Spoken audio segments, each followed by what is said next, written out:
മുൻ American president Joe ബൈഡന് prostate cancer സ്ഥിരീകരിച്ചു. ജോ ബൈഡന്റെ ഓഫീസ് പുറത്തിറക്കിയ പ്രസ്താവനയിലാണ് ഇക്കാര്യം വ്യക്തമാക്കിയിരിക്കുന്നത്. മൂത്രസംബന്ധമായ രോഗലക്ഷണങ്ങളെ തുടർന്ന് ബൈഡൻ ചികിത്സ തേടുകയായിരുന്നു.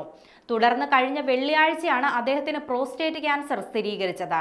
വളരെ വേഗത്തിൽ പടരുന്ന വിഭാഗത്തിൽപ്പെട്ട പ്രോസ്റ്റേറ്റ് ക്യാൻസറാണിത്.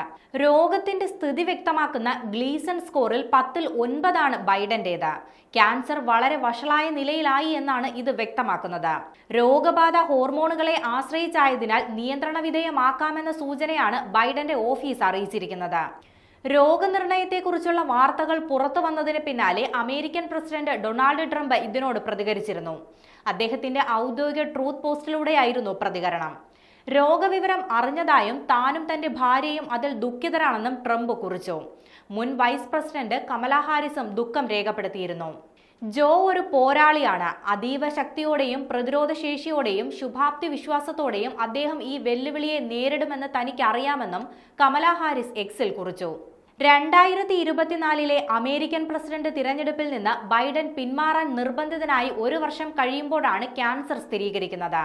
ക്യാൻസർ ബാധ സ്ഥിരീകരിക്കുമ്പോൾ 82 വയസ്സാണ് ബൈഡൻ ഇപ്പോൾ.